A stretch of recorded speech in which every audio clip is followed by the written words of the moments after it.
It's called children's care. Too often it feels like neglect. A dysfunctional system exploited by private providers, which the government admits often see children as cash cows.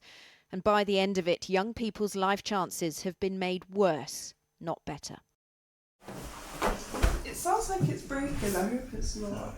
In a hostel in London, Tayane is trying to build a life for herself after fleeing her home in the Midlands. She spent years in the care system. Let's turn it up, turn it round, yeah? Terry Galloway grew up in the system too and campaigns for care leavers to have more rights. Kids are living in like little rooms, dingy rooms with mould. In fact, that's where Tayane was living before she came here. As soon as Tayane turned 18, she was on her own, staring over the frightening cliff edge. It was very stressful. Like, I think most girls when they're coming up to 18 just want to enjoy their birthday and go out with people, go clubbing for the first time and kind of just enjoy it normally. My friend used to always say, get ready for when you turn 18 because they leave you stranded.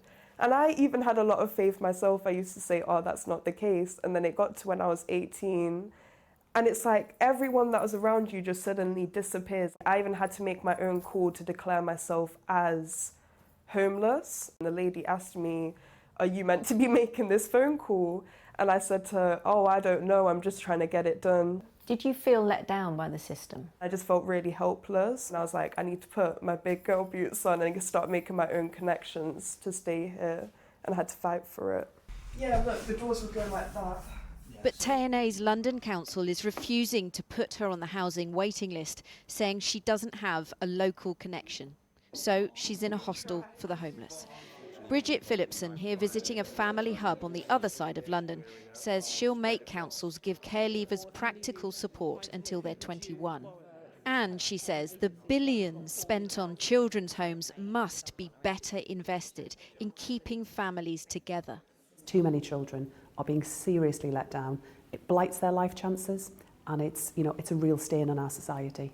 I wonder whether many social workers will be crushed to hear you say that we're failing children and letting them down when they're working so hard. That is not to take away from their brilliant work, but it's just a fact. You look at the outcomes.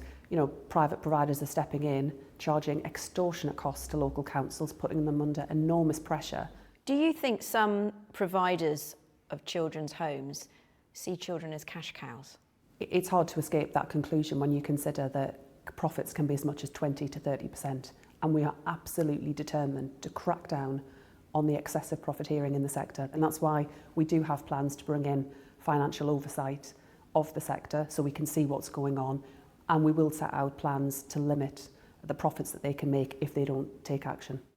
We asked councils about their children's home costs. 50 replied. In total, spending has risen 137% over the last 6 years. 17% of those councils, a sixth, reported costs rising over 200%. Some councils are paying the equivalent of £1 million a year for a single place in a children's home. The government argues its reforms will prevent so many children having to go into care.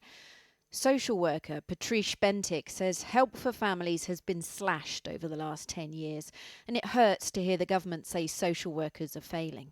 I don't do 9 to 5, it starts at silly o'clock in the morning, it ends at silly o'clock in the morning, and you already feel like you're not doing enough on a daily basis. So to hear that, it's almost like a punch in the gut.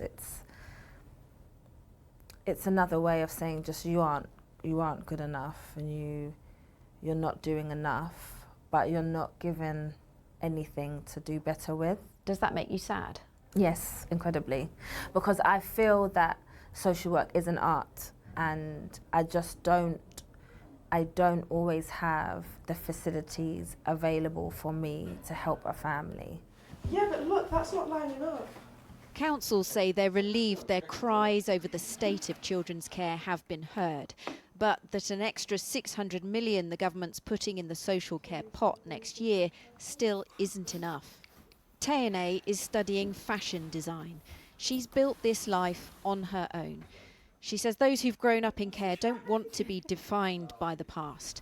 They just want a bit of support as they embrace the future.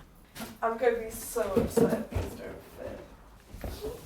Oh my God.